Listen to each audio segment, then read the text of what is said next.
Alright, you guys, welcome to yet another exciting episode of the Online Prosperity Show, the number one place to find exclusive insights, real stories, and proven methods from people who are changing lives in their industries. I'm your host, Prosper Taruvinga, and this show really is for anyone who has maybe ever doubted themselves or maybe felt overlooked or maybe wondered if they truly belong in the rooms that they're stepping into. I know each and every one of us has maybe felt that imposter syndrome when you showed up or rocked up in rooms and you thought, do I actually belong? So today's episode is especially very powerful because we're going to be talking about something that is deeper than careers. We're actually going to be talking about confidence, identity, growth, and all the things in between.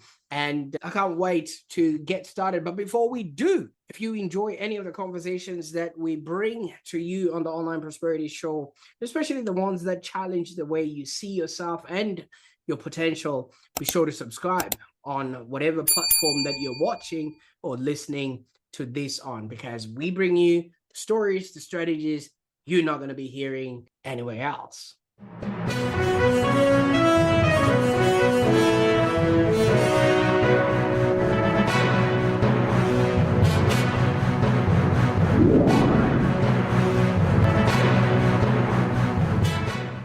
Now, today I have the absolute pleasure of welcoming Lithalethu Nomtshatsho. Did I get that right? Yes, you did.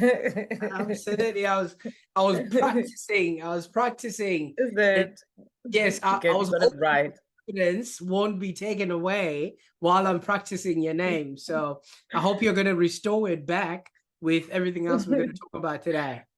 Definitely. You're right, star. Now, obviously, for those that are meeting Lithalethu for the very first time, she's the director and a founder of AllThings Growth.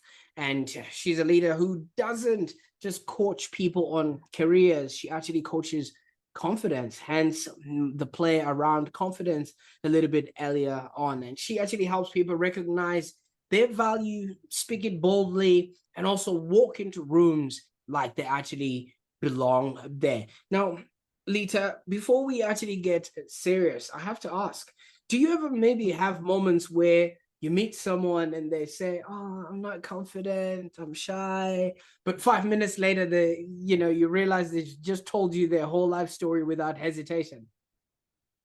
Most of the time, actually, to be honest, most of the time people feel like they're not good enough because probably, especially in the work space, or probably it's because of how they grew up sometimes. Some people believe that they're not good enough and they keep on comparing themselves with other people. And sometimes when you have a conversation with that person, because these people could be an executive, it could be a director, it could be a strategic leader. And sometimes it's to other people, it may be shocking because this is someone that is on a leadership level, and you're thinking that, okay, this person is going to come in and they know themselves, they're confident. And sometimes they are crippled by sometimes by where they work, or maybe it's not really good enough where they're working, things are not really going well, and they get drained and they deflect everything on themselves in most cases. Yeah.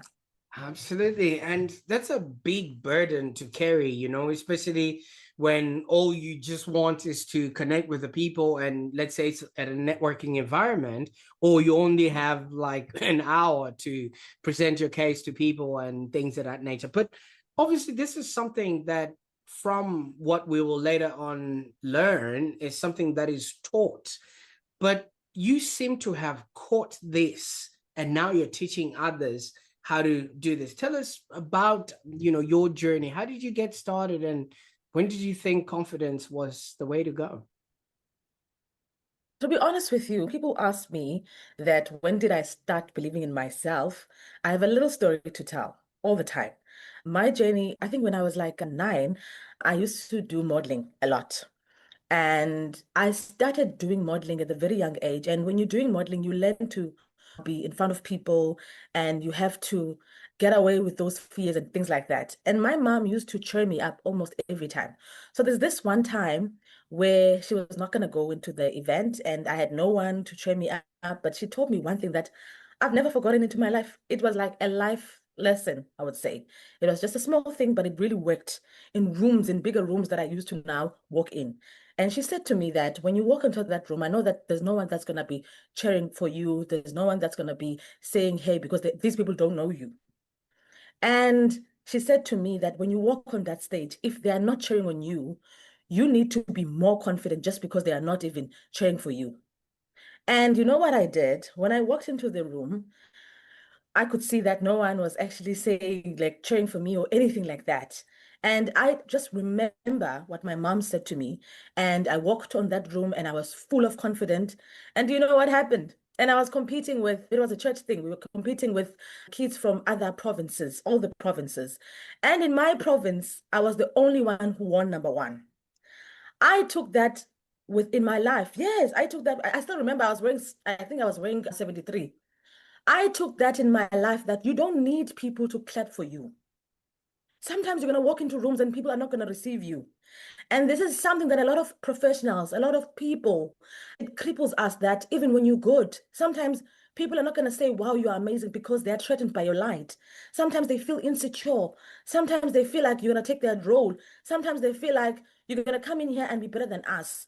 So for me, my journey of confidence started off in modeling. And then when I went to tertiary and studied HR, I started off as an academic advisor at institutions like Damelin College, Menkosa University, and then I moved into recruitment right now into global companies.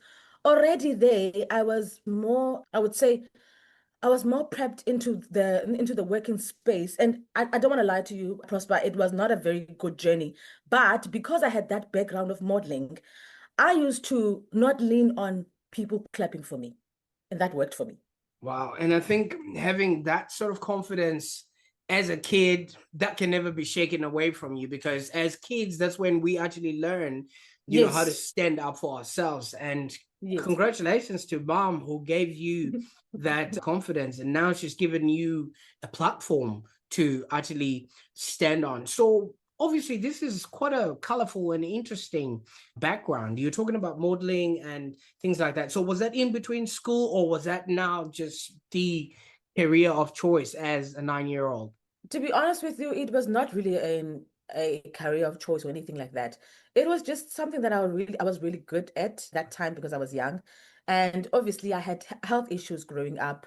So my mom wanted me to try out things that are not going to be, because I couldn't play soccer, I couldn't play netball, I couldn't do most of the things that other kids were doing. So my mom was like, there has to be something that you're good at. And modeling was the thing, or music. It was the thing that actually was I could do, and I didn't have to run or anything like that. So I did my best, and I learned one thing from that whatever your niche is, you have to do your best in it. And you have to be very competitive in whatever that you do. So I learned that in there that I take whatever that I'm good in and I make sure that I'm the best at it. I like Yeah. that. And thank you so much. Now you've brought into the picture a character, and I hope we can maybe mention this a little bit. How important is it to have people that actually support you enough for you to actually then believe them when you're now by yourself? And because this will come in handy a little bit later on, because what your mom did for you is what you're now doing for others, right? Yes. I think it's quite important right now, in as much as in our generation, unfortunately, a lot of people feel very lonely. A lot of people, you would find them having these, big roles, but then having imposter syndromes because they don't have anyone to say, you are amazing, you're good, you're doing great, you are actually doing something that's really valuable in this company, or things like that. And whenever I interact with any professional, the first thing I want to know is, who are you? What do you do? And how do you feel about yourself? And in most cases, you would find that a lot of people from all over the world, they somehow feel like I'm not good enough. And that's the first thing that I want to diagnose. If I do, how do you feel about yourself first? Because the relationship you have with yourself is quite important than any relationship that you could ever have with anyone, to be honest with you, especially in the professional world. Yes. Absolutely. And I think if a lot of people were confident, so much will be done, because Can you imagine that hesitancy that happens when somebody is either going for an interview and they actually make a mistake, which will then obviously cripple them getting that job and things of that nature? Now, maybe you can walk us through, if somebody doesn't have confidence, what are they going to be missing out in their life if they don't actually do something about it? To be honest with you, when it comes to interviews, I always say this to my clients that confidence has to go hand in hand with competency. You can have the confidence, but then if you don't know anything about the role and you're not so good enough and you don't know how to articulate yourself, unfortunately, you might be sidelined, not because you're not good enough, but then you did not know how to sell your value. So it starts with being able to know yourself so that when you walk into rooms, you know how to sell your value. Because unfortunately, interviews nowadays, especially into different job markets, it's about selling your value. It's about walking into a room and giving them your brand. Who are you? What do you do? Like the conversations I'm having with you, I'm giving you a piece of my brand, of what I do and who I am and what I stand for. And a lot of people, because sometimes they've got imposter syndrome, they've got fears, they believe that they're not good enough. So it's kind of very difficult for them to go into rooms and say, this is the type of value that I may bring. And to showcase to the other panel that you can trust me, because interviews are also about building trust into that room, maybe for 45 minutes, maybe for 30 minutes, because you have to leave the panel saying that we can trust this person. Actually, we can invest 1.5 a year with this person. But then if you're not really convincing enough and you don't sound like you're someone who's really competent, unfortunately, even if you are confident, you may be sidelined because of competency and confidence and actually being able now to sell your value, they go hand in hand. But and I would like to just put this across. I mean, you are coming from a culture that I'm not sure about now, but was riddled with a lot of hierarchy within the society, where if you're from a certain class or a certain look or a certain skin, you know, your ticket was already written. But for certain people, they literally had to work twice as hard to get half of what other people would have gotten. What if the confidence has to be systemic in as much as just based on who you are? Unfortunately, you are right about what you're saying because it still does happen. It's something that I come across that you would see that other people, just because of their color, they have to work extra hard. Some people, they just get things easy. It's easy for them. So, in as much as I'm someone who likes to say to many professionals that I actually interact with, that I network with, that you need to be real with yourself. And also, it starts with knowing who you are. And also, it starts with being able to bring yourself into a room, meaning there's no one that could ever be you, Prosper. No, it's not just about the color or anything. And sometimes, if I could tell you the truth, when you bring something that is valuable, now color doesn't matter because you are bringing something that is valuable, especially if it's something that is scarce, that it's a problem that nobody can actually fix this problem. Now you are not looked at as you are black or you are white or you are what. They are looking at the value that you carry in most spaces. And unfortunately, in our generation right now, when it comes to if you are someone who's bringing in something that is scarce, you are fixing a problem. Fortunately for you, obviously, brands are going to want to be attached with you. People are going to want to work with you. It has happened to me. So I mean, obviously, and I appreciate that we've sort of touched up on that because so many people still blame maybe their upbringing or their past or that they never had the kind of support that you would have gotten.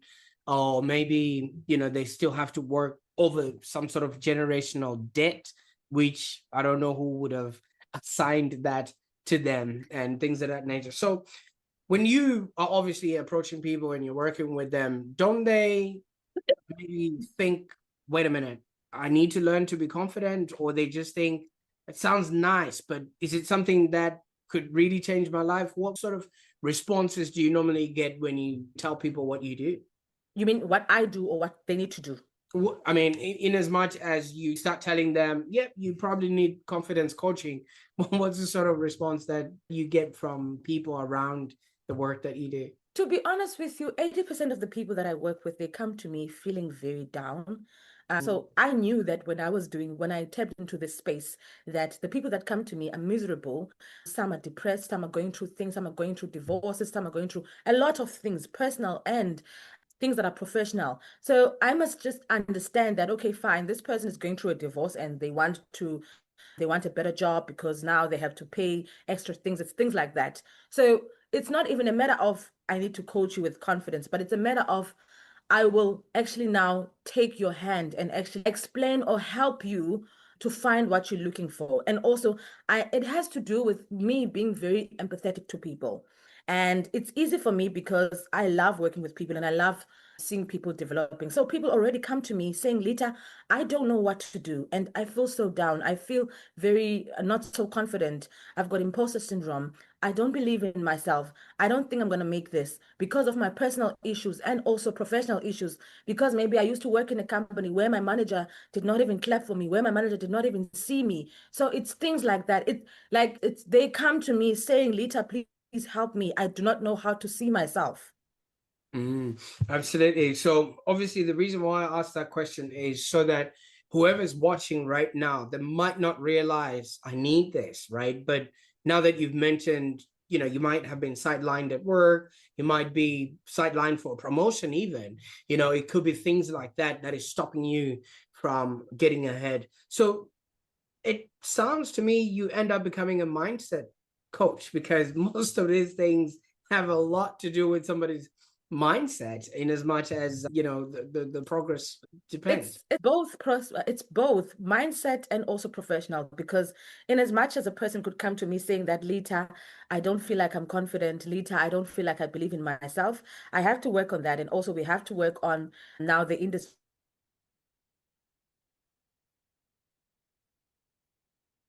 now compete into the market locally or globally. So it's things like that that I need to diagnose. So in as much as we can say, okay, fine, we can work on your confidence and everything, but then now you find that some professionals are fighting a battle in terms of the industry right now, saying to me that, Lita, I've been applying for years, I've been going to interviews, but then I'm not getting any feedback, and I feel very down because I've started this course and it's not really working out for me. And then when you check this person, you're like, you've got so many gaps into the market, you've got so many gaps into your industry. Do you get what I mean?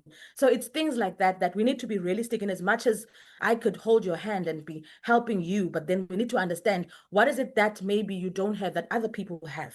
What is it that maybe that you need maybe to upskill? What qualifications do you need maybe to have? Maybe it's the experience that you have. Maybe it's the exposure. Maybe it's quite small and you need to scale a bit bigger so that you can work for big brands. So in as much as it could be about me coaching them mentally, but also it's about, let's be realistic, because that's my thing. It's about, my mission is results driven. So for us to get results, we need to be realistic that in the industry right now, in the market right now, who are you and can you compete? Or do you have any gaps? Or maybe you've worked for small companies and now when you want to compete with other people who have worked for bigger brands, it feels like you're not good enough, but then you just need to be strategic about how you move.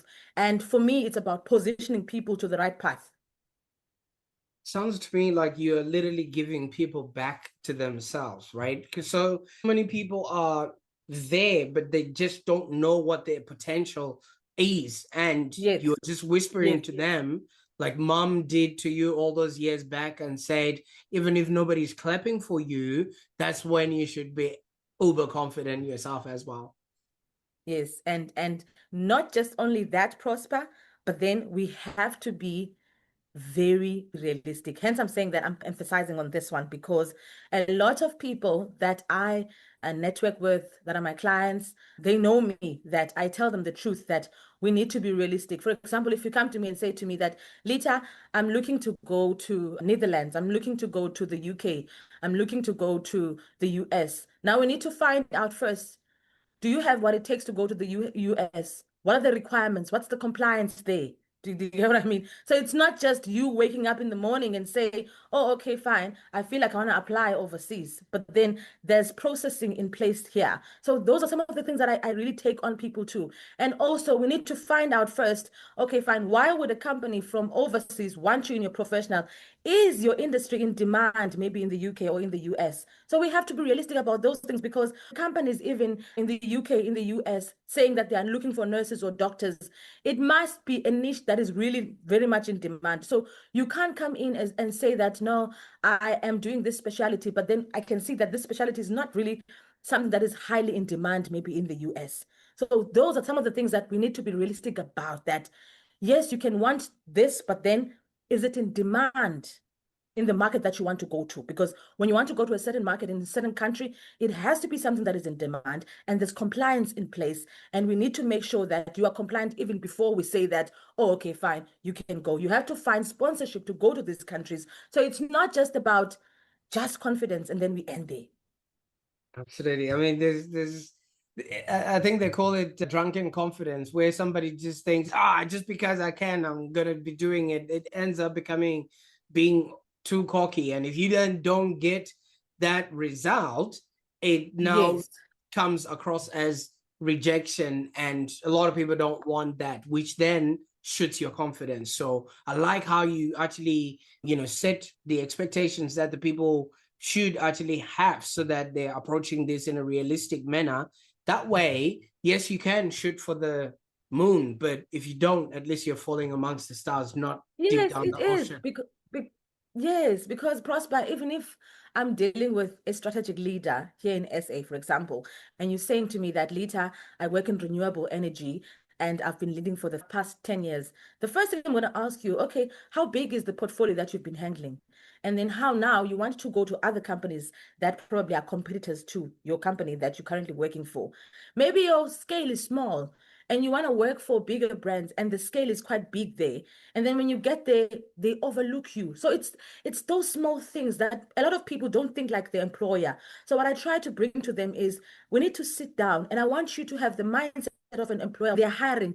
What is it that they look at? Because most of the time they want someone who can solve their problem, limit their risk. So when they look at you, you must be someone that you're not going to be someone that's going, if they hire you and then their risk is going to be even higher, then they're not going to really trust you. Can you solve their problems? Sometimes companies are not going to come to candidates and say, you know what, we are really going very bad on our margins, on our profits, and we really need someone who's going to be a sales manager or a sales director that's going to be really good and that's going to come up with really good plans. They're never going to say that. But then in those interviews, you could see that that's what they're looking for. So you have to understand the mindset of the employer so that you can be able to position yourself as well, especially within your niche in your industry.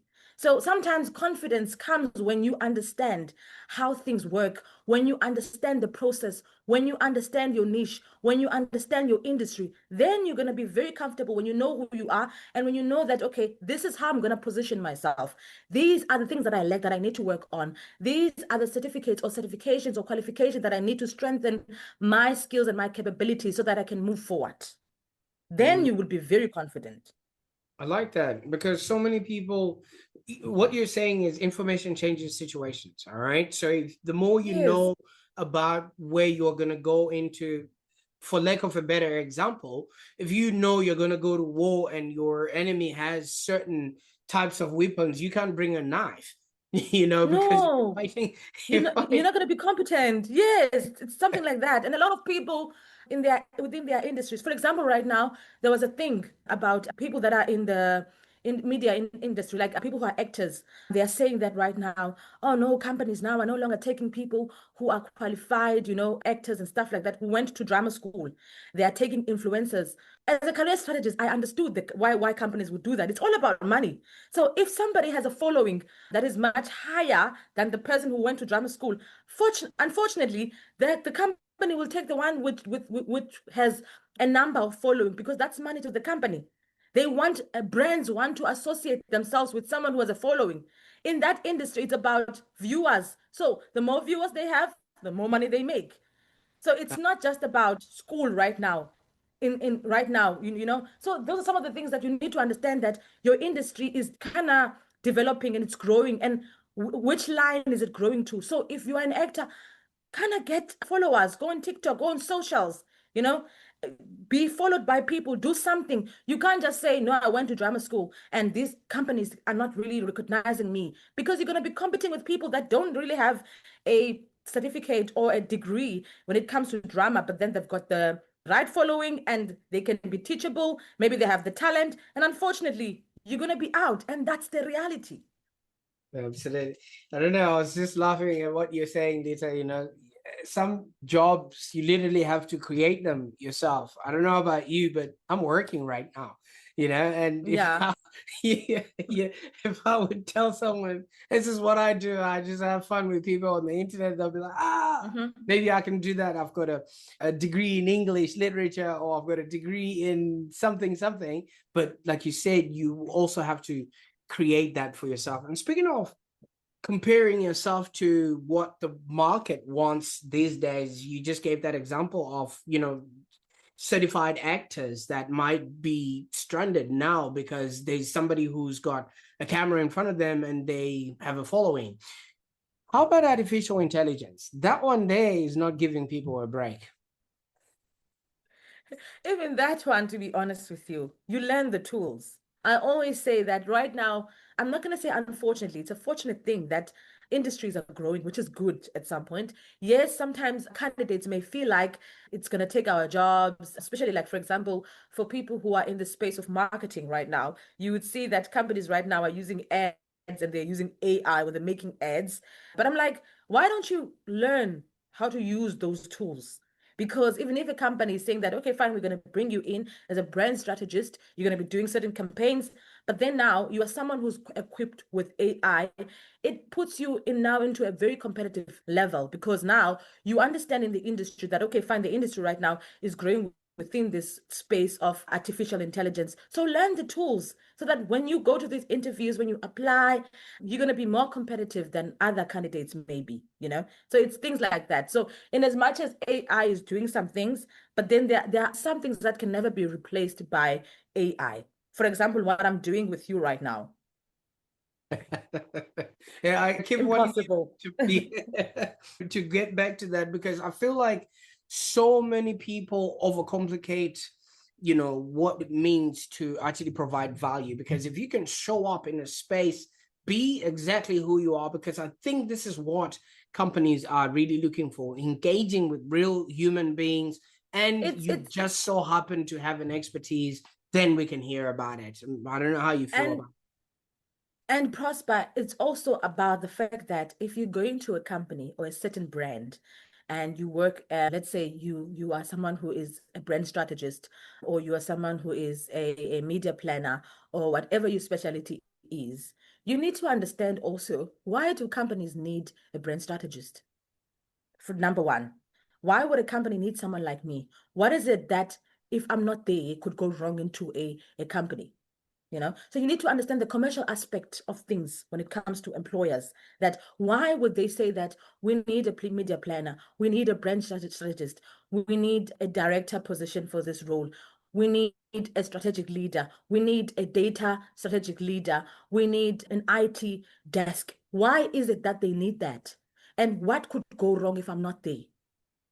You it. know, and if they also now understand within my industry, what are the things and the tools that are evolving, what are the things that I must have maybe to be able in order for me to be able to compete with other candidates who are now equipped, for example, with the AI thing that you just spoke about. Okay, fine, we all know right now there's AI, there's a lot of things. Then we need to learn the tools, because companies need people that knows how to use these tools. So if you're someone that is equipped enough to understand these tools, for example, if you work, as I'm saying, if you work in marketing and you're saying that, okay, fine, because more of the time people that are working in marketing right now, they are saying that they are at stakes because right now companies are using AI to make certain things and it's not really working out for them. Learn the tools, and then bring your own value.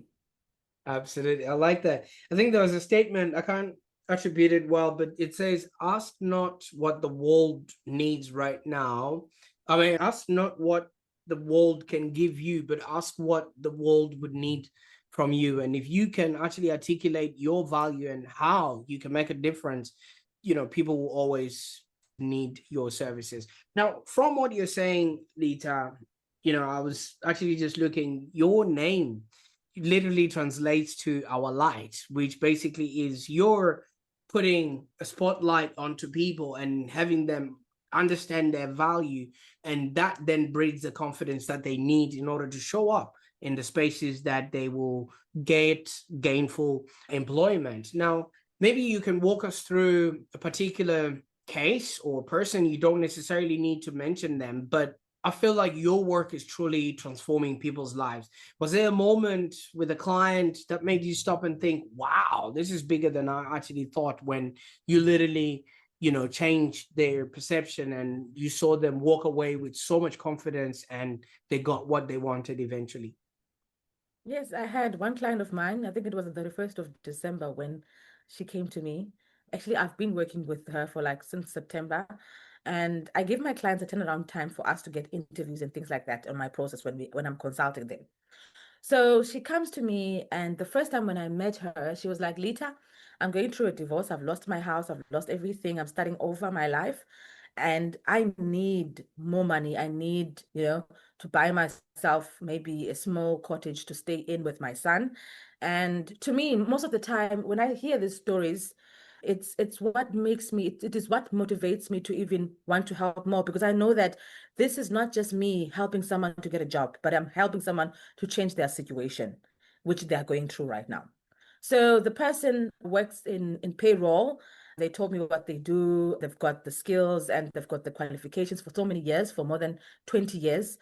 And one of the things that I could see when I was speaking with her the first time was like, I'm going through a divorce. And so I don't even think that I'm good enough at work. I have a manager who doesn't like me, and I really feel down and I don't know what to do right now.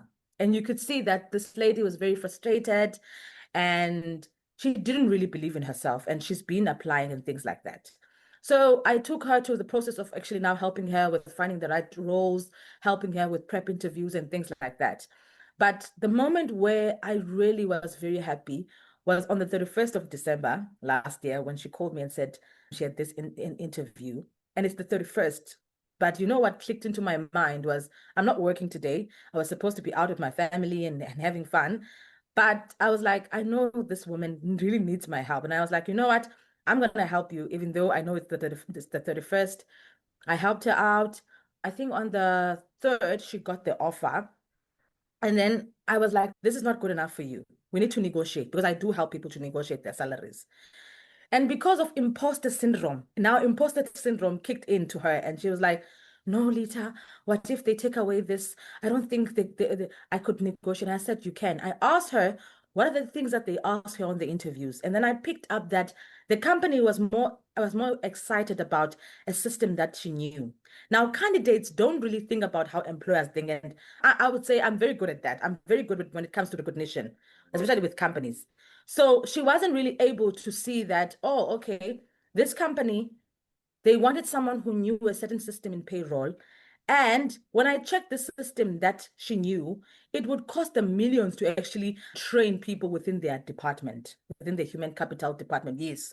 So it was a jackpot for that company, because they were like, oh, so no, you're going to come in as a manager here and you're going to train our people. And she was like, yes, I don't mind training them. And I was like, this company is going to benefit from you, which means we can negotiate. And she was like, no, Lita, we can't negotiate. And I said, girl, we need to.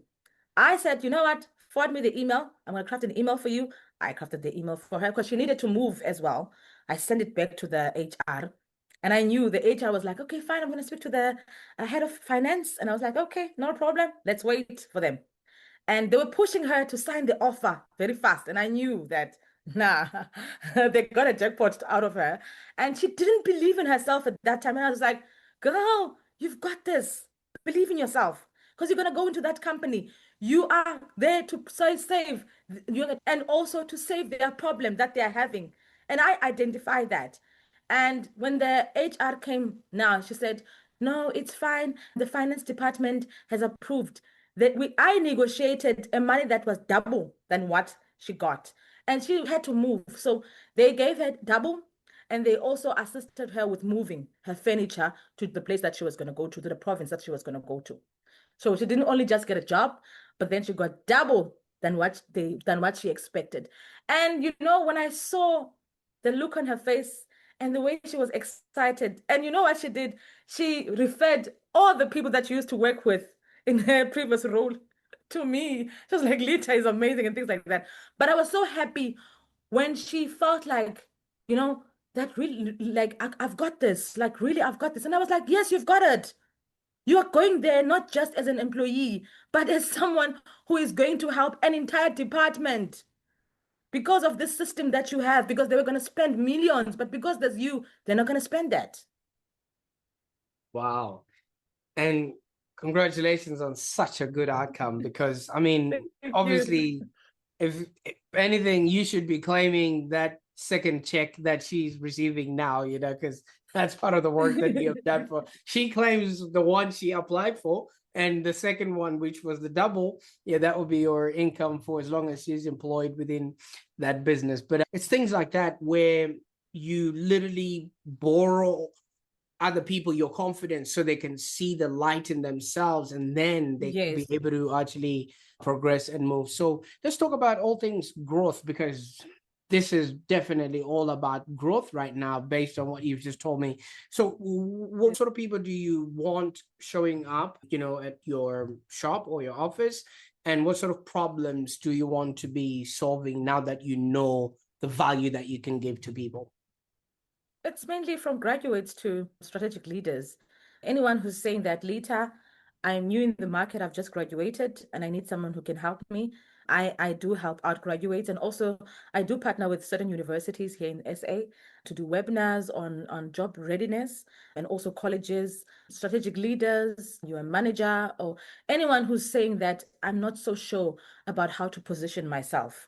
I'm not so sure who I am in terms of in the market, because you gain confidence the moment you gain clarity.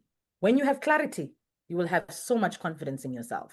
You know what I like about that? You see, when you're driving, you've got a lot of mirrors around you, but the one that faces to the front, where you need to see the most, is the biggest one. The one that faces to the Yes, back is a little small one, and the other ones are a little bit small. So, that's why the windscreen and the windshield, gives you is a bigger view so that you can literally see where it is that you're going. And Lita, you know what I've actually noticed just listening to your story and the enthusiasm that you have about what it is that you're doing? It just seems like every time, every experience that you would have had that tried to break you, you literally use that as a tool, which you're now using to yes, build others. And obviously. Sorry, I do didn't you get do that you one. see, do you see that connection as well? Yes, I do. I've been someone who was very much overlooked Mm. growing up, and I felt like because I had health issues, remember, I couldn't play sport or anything. I had kidney failure at the age of 9. I had a tinnitus problem. I had a lung problem when I was like 17, and those things really worked out on me, especially when it comes to being a child that is going to be playful and things like that. I used to go to this program that is called Reach for a Dream. When you go to that program, you know that your chances of living are very slim. My doctors told me when I was 12 that I might not even make it to 18. And every time it was my birthday, I felt very small. There was a time whereby I spent almost 2 years in hospital, and sitting there felt like I was in prison. And people who went to school with me, they knew that Lita is going to be in, especially in primary school. I would be in at school for 6 months, and then the other 6 months I'm spending it in hospital. That was just my life, especially when I was in my early ages. So that for me made me to feel like I wasn't good enough, and I needed to prove myself to the world so that I could be like other kids. I grew up being told every time that you're not good enough. You don't even know how to play. You don't know, kids, how they are like sometimes. No And filter. also with me being told that I might die, and I'm in this program of kids, some of them they've got cancer and they're dying. And it's those fears that I had in me. I remember when I used to sleep in renal care, there was a time whereby I would not sleep during the night because I was scared of dying. So I would sleep around 5 o'clock when I see the sun. That's where I would sleep because I had so much fears. And from that experience, all the experience that I had and the trauma that I had, it made me realize that fear is one of the biggest things that makes people to say, maybe I'm not good enough. Fear is a gate that people think that, okay, fine, this is the end. Because even with me, it was like, I might die and I'm scared. But what kept me going and what kept me moving was not only just me believing in myself or my parents, it was also, I would say, my belief system and having a support system as well. But when I chose things that I was very good at and I saw that I'm very competent in these things, I focused on that and it really worked for me. And so I know how it feels when a person comes to me and say, I don't believe in myself. I know how it feels when a person is saying, I'm scared because I've been in that position. Wow. And if Yeah. you're watching, So, yes. absolutely. And for those that are watching or listening right now, if you've ever walked into a room and you felt like maybe you didn't belong or you felt small, I want you to drop the word growth in the comments, because I think this conversation is for you and everybody else that's listening right now. And for those that have typed in the word growth later, if somebody feels stuck or undervalued, what's maybe one small shift they could actually make today to start building their own confidence? I think the first thing would be gaining clarity about who they are into their careers, into their personal life.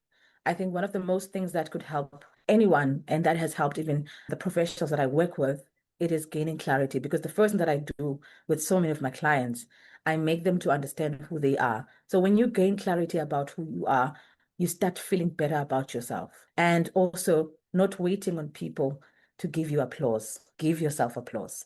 Absolutely. Well, maybe Lita, let's take a moment, because I think we've just created something amazing right now. This Thank you. has Thank you. great stuff. And where can people go to maybe to start this conversation with you, or where can they find you on the internet to maybe? LinkedIn is a space that I'm very much in. LinkedIn and Facebook. I'm Lithalethu Nomtshatsho on LinkedIn. Facebook, I'm Lithalethu Nomtshatsho. My email address is lithalethunomtshatsho@outlook.com.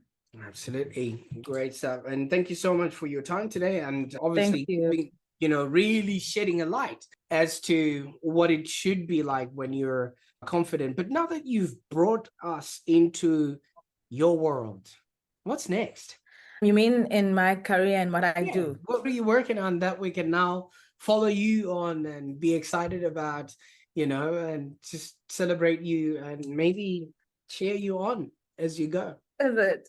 Okay. I've got some seminars that are coming up with universities here in South Africa. So I'll be working on that as well.